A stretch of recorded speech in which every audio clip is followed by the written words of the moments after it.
जो हम जानते हैं वह एक बूंद है, जो हम नहीं जानते वह एक महासागर है।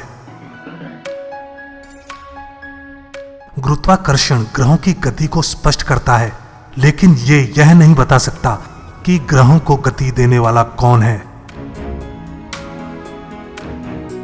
सच्चाई हमेशा सरलता में ही मिलती है, जटिलता और उलझन में नहीं। जो ऊपर जाता है उसका नीचे आना स्वाभाविक है।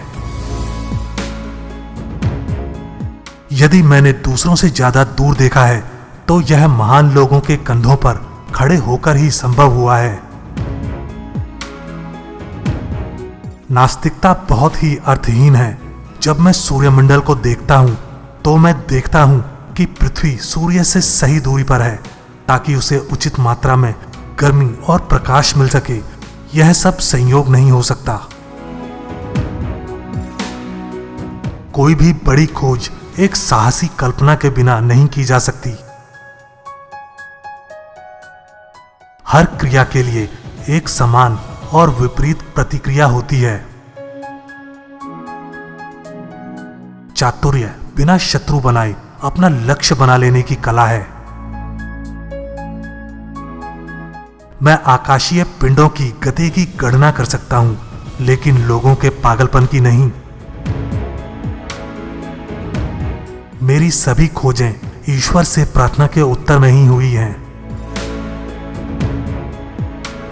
मुझे नहीं मालूम कि मैं दूसरों को कैसा लगता हूं, परंतु अपने आप को मैं ज्ञान के विशाल समुद्र तट पर विचरण करने वाला एक छोटा सा बच्चा ही समझता हूं, जो कभी कभी कोई छोटा चमकीला कंकड़ ढूंढकर उससे ही संतुष्ट हो जाता है, जबकि अनदेखे सत्य का विशाल सागर मेरे सामने पड़ा रहता है। ब्रह्मांड का सारा ज्ञान और उसकी समझ सत्य के विशाल अगम्य सागर के तट पर पत्थरों और सीपियों से खेलने से ज्यादा कुछ नहीं है। अगर कोई सबूत ना मिले तो सिर्फ अंगूठा ही मुझे ईश्वर के अस्तित्व का कायल कर देता है। अगर मैं ये सोचता कि दूसरों से ही अपने उपकरण और चीजें बनवा लूं, तो शायद मैं कभी कुछ बना ही ना पाता। सबसे सरल सत्य तक पहुंचने के लिए वर्षों तक चिंतन की आवश्यकता होती है। मेरी शक्तियां साधारण हैं, केवल उनका उपयोग ही मुझे सफलता दिलाता है। मनुष्य झूठी चीजों की कल्पना कर सकता है, लेकिन वह सच्ची चीजों को ही समझ सकता है, क्योंकि अगर चीजें झूठी होंगी तो उन्हें समझना समझदारी नहीं है। सत्य मौन और ध्यान की संतान है। जो आधे मन से सोचता है वह ईश्वर में विश्वास नहीं करेगा, लेकिन जो वास्तव में सोचता है उसे ईश्वर में विश्वास करना होगा। अपने रास्ते खुद बनाओ, दूसरों के नियमों का पालन मत करो। प्लेटो मेरा मित्र है, अरस्तु मेरा मित्र है, परंतु सत्य मेरा सबसे बड़ा मित्र है। कभी कभी कुछ अच्छे उदाहरण जटिल विषयों को भी आसान बना देते हैं। जब दो बल एकजुट होते हैं तो उनकी दक्षता दोगुनी हो जाती है। प्रकृति सादगी से प्रसन्न होती है और प्रकृति मूर्ख नहीं है।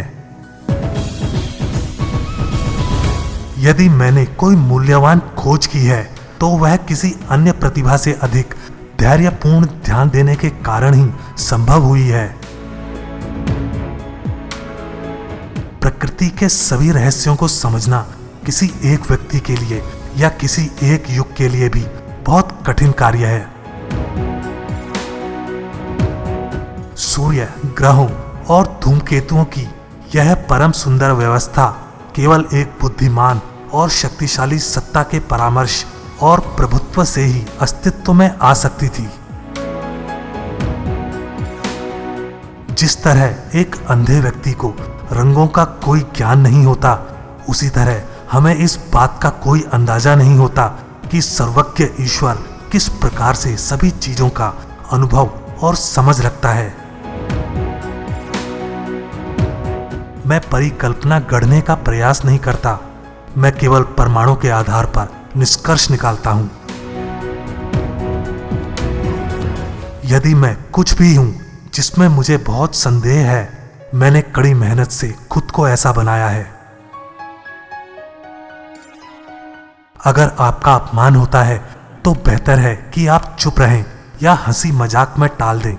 भले ही थोड़ी बेइज्जती हो जाए, लेकिन बदला लेने की कोशिश करने से बेहतर है। अगर आप गुस्से से ऊपर उठकर सोच समझकर काम ले सकते हैं तो यही और सतर्कता ही आपके सबसे अच्छे रक्षक होंगे।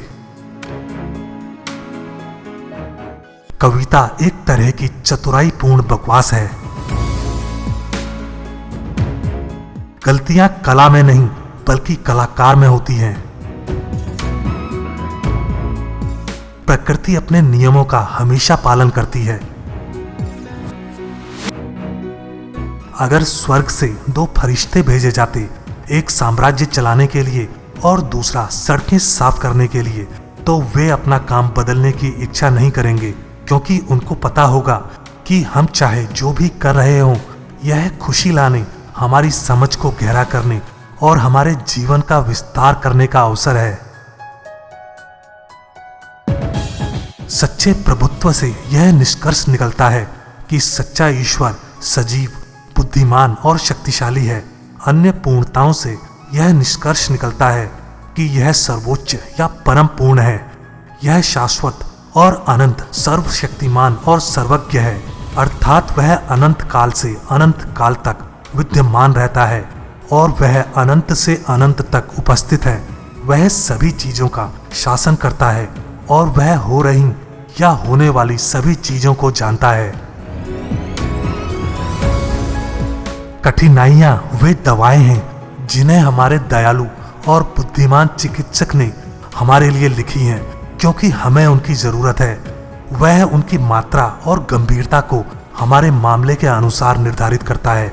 आइए हम उसके कौशल पर भरोसा करें और उसके नुस्खे के लिए उसका धन्यवाद करें। मुझे नहीं लगता कि इस ब्रह्मांड को केवल प्राकृतिक कारणों से ही समझाया जा सकता है, बल्कि इसे एक बुद्धिमान सत्ता की बुद्धिमत्ता और कुशाग्रता को मानने के लिए बाध्य होना पड़ता है। मन को काबू में रखने का तरीका ये नहीं है कि बुरे ख्यालों से सीधे लड़ा जाए, बल्कि किसी काम में लग जाना चाहिए या पढ़ाई करनी चाहिए या किसी और चीज के बारे में सोचना चाहिए ताकि वो ख्याल दिमाग से हट जाएं। गतिशील पिंड अपनी गति बनाए रखने का प्रयास करता है जब तक उस पर कोई बाहरी बल ना लगाया जाए। मेरा बाइबिल के प्रति मूलभूत विश्वास है कि यह ईश्वर का वचन है जिसे प्रेरणा प्राप्त लोगों ने लिखा है। मैं रोज बाइबिल का अध्ययन करता हूं। भ्रम और कुविचारों को दूर करने का मेरा मुख्य तरीका सत्य को स्थापित करना है। कोई गलत विचारों को फैलाने का प्रयास कर सकता है, लेकिन अगर मैं पहले सच्चाई से पात्र भर दूं तो उसकी कोशिशें नाकाम हो सकती हैं। ईश्वर ने सब कुछ संख्या, वजन और माप के अनुसार बनाया है। सच्चे धर्म का दूसरा पहलू मानवता के प्रति हमारा कर्तव्य है।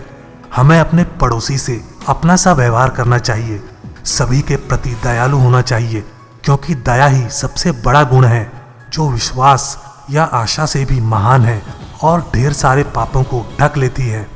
हमें धर्मी होना चाहिए और दूसरों के साथ वैसा ही व्यवहार करना चाहिए जैसा हम चाहते हैं कि वे हमारे साथ करें। प्रकृति कभी भी व्यर्थ का कार्य नहीं करती। जब कम में ही काम चल सकता है, क्योंकि प्रकृति को सादगी पसंद है और वह अनावश्यक कारणों के दिखावे से दूर रहती है। अगर अन्य लोग भी उतना ही कठिन सोचते जितना मैंने सोचा, तो उन्हें भी मिलते जुलते परिणाम प्राप्त होते। मेरे लिए सांसारिक सम्मान या प्रतिष्ठा का इससे ऊंचा कोई स्रोत कभी नहीं रहा है जितना कि विज्ञान में प्रगति से जुड़ा हुआ है। हम ईश्वर के धर्म ग्रंथों को सबसे श्रेष्ठ दर्शन मानते हैं।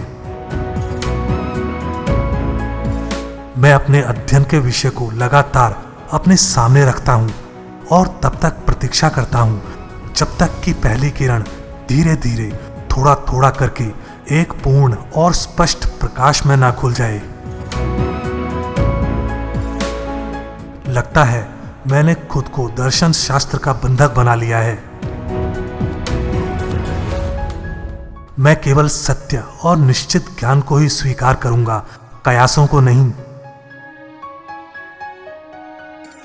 मैं सबकी तरह साधारण ही हूं, लेकिन मेरे प्रयोगों ने मुझे असाधारण बना दिया। हम इंसानों ने दीवारें तो बहुत बनाई, लेकिन पर्याप्त पुल नहीं बनाए। उत्थान के बाद पतन भी संभव है।